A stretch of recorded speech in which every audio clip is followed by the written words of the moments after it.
Hi மக்களே, இன்னைக்கு வந்து கிளைமேட் ரொம்ப கோல்டா இருக்குது. ஹஸ்பண்ட் வேற ஃபீவரிஷா இருக்கு. அதனால இன்னைக்கு நான் வந்து மிளகு குழம்பு வைக்க போறேன். சிம்பிளான ஒரு நம்ம வில்லேஜ் ஸ்டைல்ல எப்படி ஒரு மிளகு குழம்பு வைப்போமோ அதே மாதிரி வைக்க போறேன்.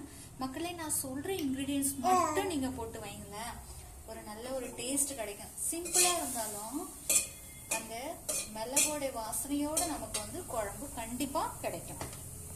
ஸோ ஃபர்ஸ்ட் நம்ம வந்து இதுக்கு வந்து எண்ணெய் எடுத்து ஊற்றிப்போம்.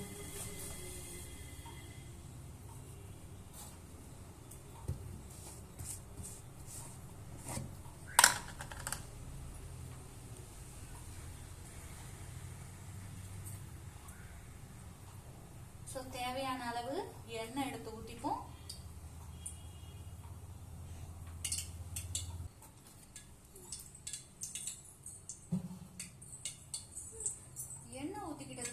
சுட்டதுக்கு அப்புறம் நம்ம என்ன போடணும், வெந்தயம் எடுத்துக்கணும் மக்களே. ஸோ நம்மளுடைய அஞ்சரை பெட்டியில இருந்து வெந்தயம் வந்து நம்ம எடுத்துக்கணும். ஸோ இங்க பாருங்க வெந்தயம். இந்த வெந்தயத்துல இருந்து நம்ம தேவையான அளவு ஒரு கொஞ்சம் வெந்தயம், நம்ம எவ்வளவு குழம்பு வைக்கிறோமோ அதுக்கேற்ற மாதிரி வெந்தயம் எடுத்துக்கணும். ஸோ இவ்வளவுதான் நம்ம இன்னைக்கு எடுத்துக்க போற வெந்தயம். ஸோ இந்த வெந்தயத்தை எடுத்து ஃபர்ஸ்ட் போட்டுப்போம்.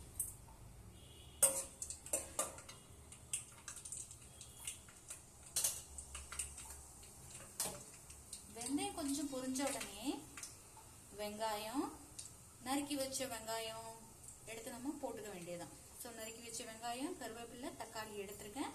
ஸோ இப்போ வந்து நறுக்கி வச்ச வெங்காயத்தை எடுத்து ஆட் பண்ணிக்க வேண்டியதான். அதோட சேர்த்து கருவேப்பிலையும் நம்ம போட்டுக்கலாம்.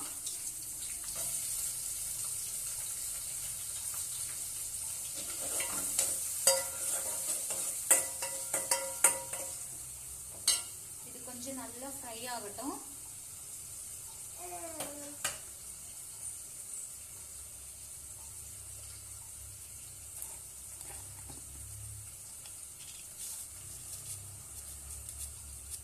இப்போவே நம்ம தேவையான அளவு உப்பு சேர்த்துக்கலாம். ஸோ உப்பு சேர்த்துக்கிட்டோம்னா இந்த வெங்காயம் வந்து நல்லா ஃப்ரை ஆயிடும். ஸோ இப்போ வந்து வெங்காயம் நல்லா வதங்கிடுச்சு.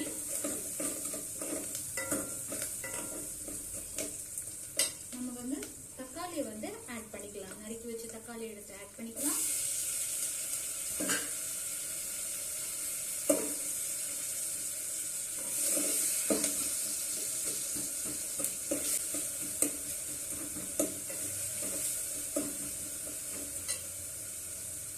இப்போ தக்காளி நல்லா வதங்கிடுச்சு. அதுக்கப்புறம் நான் வந்து இந்த மிளகு குழம்புக்கு கத்திரிக்காய் வந்து ஆட் பண்ணலான்னு இருக்கேன்.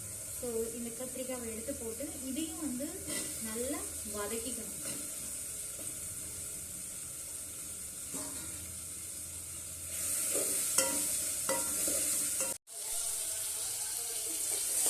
ஸோ மக்களே பாருங்க எப்படி நம்மளுடைய மிளகு குழம்பு ரெடி ஆயிட்டு இருக்குங்க.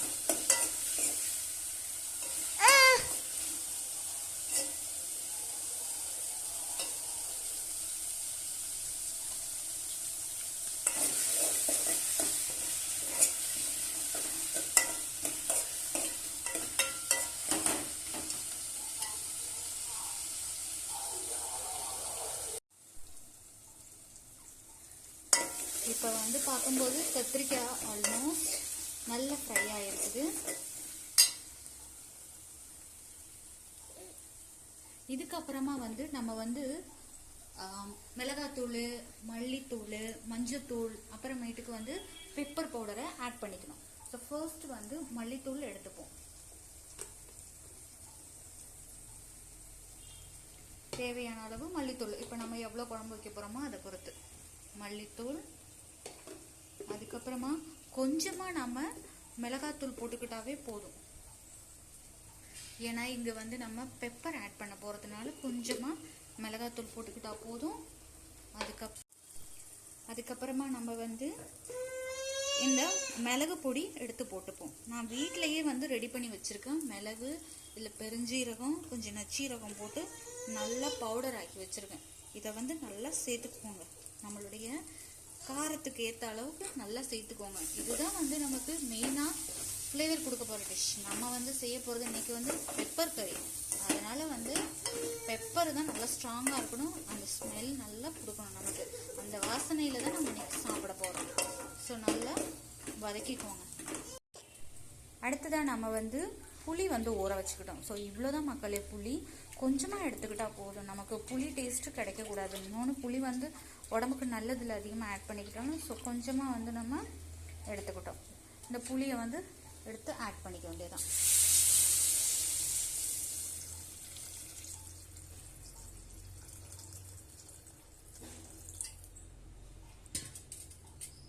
இப்போ நல்லா கலக்கி விட்டுருவோம்.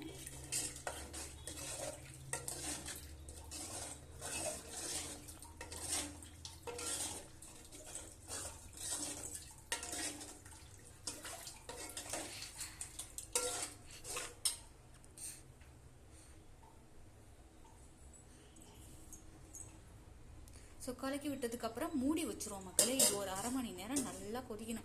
அரை மணிலேருந்து 3/4 மணி நேரம் நல்லா கொதித்து திக்காக வரணும். நான் காமிச்சு கொடுக்குறேன் அந்த பதம். அது வரைக்கும் கொதிக்க விடுங்க மக்களே. பாருங்கள் நம்மளுடைய மிளகு குழம்பு எவ்வளவு அழகாக கொதிச்சுக்கிட்டு இருக்குன்னு. இது இன்னமுமே நல்லா கொதிக்கணும். நான் ஃபைனல் ஸ்டேஜில் உங்களுக்கு எடுத்து காமிக்கிறேன். ஸோ குழம்பு நல்லா கொதிக்க விடுங்க. ஸோ மக்களே, நம்மளுடைய குழம்பு கொதிச்சுட்டு இருக்கு. இப்போ நம்ம எடுத்து பார்க்கலாம். இப்போ இது ஆல்மோஸ்ட் கொதிச்சிருக்கும் நம்புறோம்.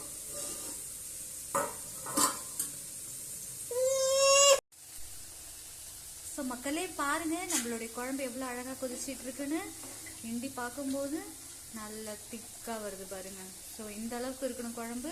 இந்த மாதிரி கொதிக்கணும். அப்போ தான் குழம்பு வந்து எப்போவுமே நல்லா டேஸ்ட்டாக இருக்கும். குழம்பு எப்போவுமே நல்லா கொதிக்க விடுங்க, கண்டிப்பாக குழம்பு நல்லா இருக்கும். ஸோ இவ்வளோ தான் நம்ம ப்ரிப்பேர் பண்ண இன்னைக்கான மிளகு குழம்பு. ஸோ இதை நீங்கள் ட்ரை பண்ணி பாருங்கள், கண்டிப்பாக இது நல்லாயிருக்கும். இதுதான் நம்மளுடைய வில்லேஜ் ஸ்டைல் மிளகு குழம்பு செய்கிறது. உடம்புக்கு ரொம்பவே நல்லது. அதுவும் இந்த கோல்டு கிளைமேட்டுக்கு கண்டிப்பாக நீங்கள் இதை வச்சு கண்டிப்பாக சாப்பிடுங்க. உங்களுக்கு கோல்டு எதுவுமே வராது. ஸோ இந்த வீடியோ பிடிச்சிருந்தா லைக் பண்ணுங்கள், ஷேர் பண்ணுங்கள், சப்ஸ்கிரைப் பண்ணுங்கள் அண்ட் கமெண்ட் கூட பண்ணுங்கள். நெக்ஸ்ட் வீடியோ வரும் வரை நம்ம வெயிட் பண்ணியிருப்போம். So thank you, bye bye.